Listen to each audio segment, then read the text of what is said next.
오늘의 사연 시작하겠습니다. 안녕하세요. 저는 30대 초반의 남자입니다. 너무 답답하고 힘들어서 이렇게 글을 쓰게 되었네요.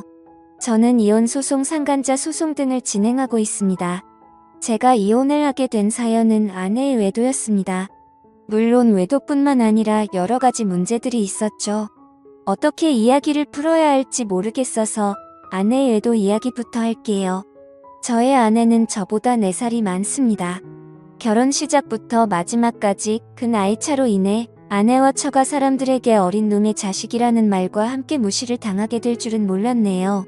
아내의 외도 사유와 지금까지의 말과 행동들 전혀 나이로 사람을 무시할 사람들의 수준으로 적합하지 않았습니다. 아내는 결혼 생활 중 이혼 소송 시작하기 전까지 몇 개월 빼고는 전업주부로 살았습니다.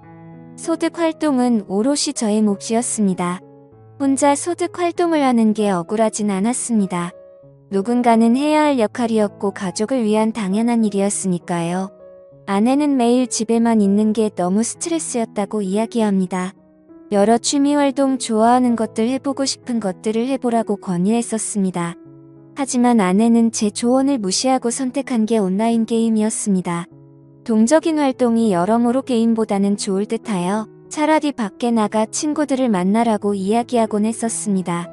그럼에도 아내는 하루에 적게는 4시간가량 많을 때는 8시간에서 9시간가량을 게임에 몰두하였고 심각한 게임 중독 증세까지 보이기 시작했습니다.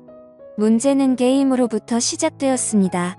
게임을 하느라 집안 살림이 점점 개판이 되었고 한 번은 아이가 열린 문으로 나가 행방불명되어 가슴을 쓸어내린 적도 있었습니다. 아이들에게는 매일 같이 인스턴트 음식만 먹이고 소홀했습니다. 저에겐 그렇다 해도 아이들에게까지 너무 소홀해지는 것 같아 걱정이 많이 되었습니다. 제발 이런 부분만이라도 신경 써달라 매번 설득하고 타일렀지만 변하는 부분은 없었고 오히려 상황은 악화되었습니다. 아내가 어느 순간부터 이어폰을 끼고 게임상의 친구들과 대화를 하기 시작했습니다. 물론 저는 대수롭지 않게 생각했고 아내가 스트레스를 풀기 위함이니 마음에 들진 않지만 크게 신경 쓰지 않았습니다. 그러던 중 아내에게서 이상한 행동들이 발견됩니다. 아내가 게임에 집착하면서 이어폰을 귀에 꼽은 상태로 잠이 든다거나 평소와 다르게 밤에 속옷만 입고 있는 경우가 많아졌고 새벽마다 잠에서 깨어 누군가와 통화를 하는 일이 잦아지기 시작했습니다. 이때까지도 심각하게 생각하지는 못했습니다. 결혼 생활 내내 전화나 문자 카톡 전체를 매번 전부 지워놓고 무음으로 해놓고 다녔지만 의심하지 않았어요. 하지만 어느 순간부터 평소 하지 않던 행동들을 아무렇지 않게 행동하여 이상한 느낌이 강하게 들기 시작했습니다. 의심을 해소하고자 정중하게 핸드폰을 보자고 아내에게 부탁을 하였습니다. 그럴 때마다 과하게 성질을 부리며 대뜸 이혼하자고 이야기하는 아내와 충돌하기가 싫어 아무런 확인도 하지 못한 채 시간이 흘렀습니다. 그러던 중 처가에서 식사 자리가 있었고 식사 중에도 핸드폰을 놓지 않는 아내에게 무척이나 화가 났습니다. 한심한 생각도 들었고 이상한 느낌이 강하게 들어 식사 자리가 끝난 후 결국 아내와 한바탕 싸우게 되었습니다. 도대체 무슨 중요한 일이 있길래 가족들과 식사 자리에서 그러고 있느냐? 요즘 너의 이상한 행동들이 너무 의심스럽다. 당당하다면 그렇게 옆에 깨고 사는 핸드폰 좀 보자라고 아내를 다그쳤습니다. 이런저런 신랑의 끝에 아내는 체념을 한 건지 아니면 어떠한 큰 결심을 한 건지 볼 테면 보라고 핸드폰을 던져주더군요. 아내의 핸드폰을 검사하는 모습이 참 꼰대같이 느껴져 제 스스로도 한심했습니다. 하지만 아내의 핸드폰에 충격적인 내용들이 있었습니다. 보다 보니 하트 표시로 저장되어 있던 인물과 이런저런 대화를 나눈 내용이 있더군요. 내용은 사랑한다, 보고 싶다, 이혼하겠다 등의 문자 내용과 영상통화를 하며 나눈 대화를 주고받은 내용, 그리고 차마 눈 뜨고 볼 수 없는 사진들까지 적나라하게 있었습니다. 이게 뭐냐고 바로 아내에게 따졌고 아내에게서 황당한 응답을 듣게 됩니다. 한마디 미안하단 말도 없이 오히려 적반하장으로 이렇게 됐으니 그냥 이혼하자고 이야기하더군요. 그냥 게임 속 작은 문화다. 실제로는 전혀 이상한 일 없는데 의처증으로 왜 사람 피곤하게 하냐고 합니다.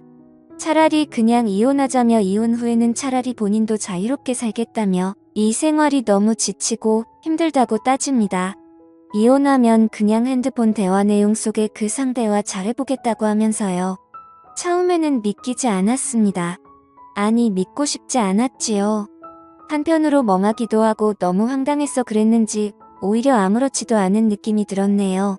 결국에는 게임으로 그 외도 상대를 만났고 그놈과 게임도 같이 하고 영상통화, 카톡, 문자, 전화 등 심지어 전화상으로 더러운 영상통화까지 했더군요. 제가 같은 집에 살고 있는데 이런 말도 안 되는 짓거리를 하고 있었습니다. 아내와는 정말 말이 안 통했습니다. 일단 전 그놈과 아내에게서 진심 어린 사과를 받고 싶었습니다. 아내의 상간남과 통화를 하게 되었습니다. 증거가 모두 있는데 본인은 전혀 알지 못하고 해당 내용은 모른다고 잡아떼더군요. 이 쓰레기 같은 자식이 아직 어려서 그런지 새삼을 좀 모르는 것 같아 이러저러한 향후 절차를 말해주며 겁을 주니 실토를 합니다. 옆에 아내에게도 똑같은 질문을 물어보면 아내가 거짓말을 하는 건지 상간남과 서로 말이 맞지 않더군요. 그래서 저는 체크를 하면서 하나하나 따졌고 상황이 이상하게 돌아가는 걸 감지한 그놈은 전화를 일방적으로 끊었습니다. 전부 거짓으로 그놈과 짜고 치던 거짓말들이 적나라하게 드러나게 되었습니다. 그걸 참 그동안 바보같이 몰랐었네요. 너무 많이 믿고 살았나 봅니다. 당장 따게 한 대 올리고 내쫓는 게 맞지만 순식간에 벌어진 일들에 대해 정리할 시간을 가져야겠다고 판단했고 아내에게 작은 기회를 주었네요. 머릿속이 복잡한 상태로 며칠이 지났습니다.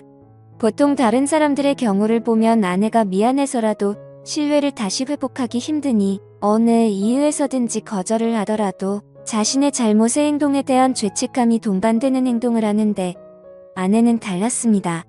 오히려 본인의 행동이 정당한 행동이며 조금이라도 감정 상하는 일들이 쌓이면 당연하게 가정을 내치고 외도하는 게 맞다는 기적인 논리를 주구장창 늘어놓더군요.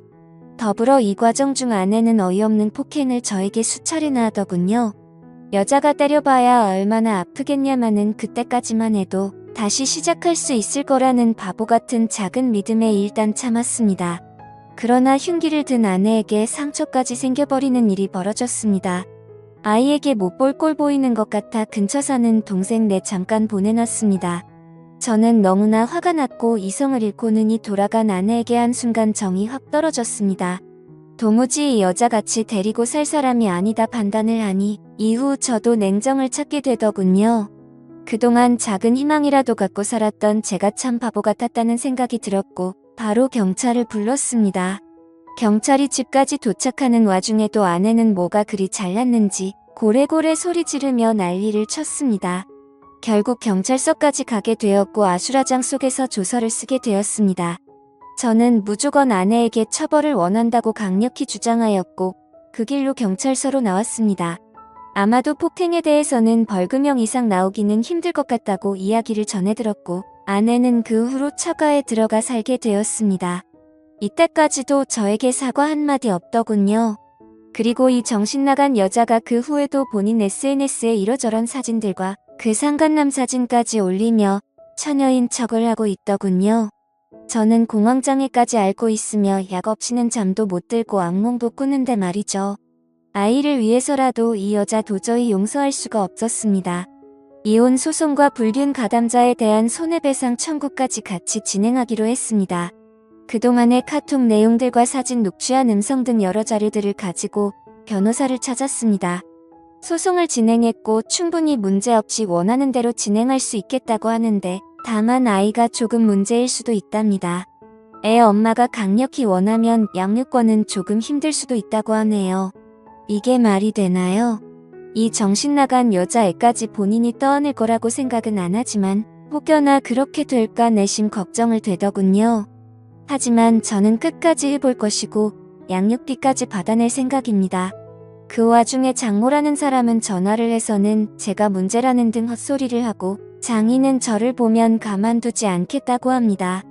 제가 보낸 소장을 봤다면서요. 소장의 증거가 모두 첨부되어 있고 그에 대한 내용을 변호사가 정리해서 작성은 사실뿐인 내용인데도 말이죠. 마음대로 생각하시고 원하는 대로 해보셔라. 나 이제 빠꾸 없이 제대로 간다고 끊었습니다. 그에 비해 그 자식이라는 말이 딱 여기서 나온 말 같습니다. 너무나 명백한 아내의 규책 사유에 어떻게 이렇게 뻔뻔하게 나올 수 있는지 어이가 없더군요. 맘 같아서는 오히려 제가 장인을 찾아가 딸년 잘 키우라고 두들겨 패고 싶은 심정이었습니다. 아내의 그놈은 소송 좀 알아보니 아내보다도 무려 13살이나 어린 놈이었습니다. 나이를 알고 나니 이 여자 알고는 있었지만 더 한심해지더군요. 13살 연하라네요. 정신 나간 이 여자 그 한계를 끝까지 보여줍니다. 이상간 놈은 경기도 모처에서 학교를 갓 졸업하고 사회복지사 일을 한다고 합니다. 어떻게 이렇게 한 가정을 파탄내고 윤리 도덕의식을 강조하는 직업을 가질 수 있는지 의문만 드네요. 이 년놈들 끝까지 타협 없이 제 남은 인생 모두 투자해 인생 망하게 해주렵니다. 못난 제 사연 끝까지 들어주셔서 감사합니다. 좋은 하루 보내시고 좋은 반려자와 평생 행복한 일만 가득하시길 바라겠습니다. 저는 오늘도 힘들지만 힘을 내보렵니다. 오늘의 사연 들어주셔서 감사합니다. 여러분의 생각은 어떠신지 댓글 달아주세요. 재미있게 시청하셨다면 구독, 좋아요 부탁드립니다.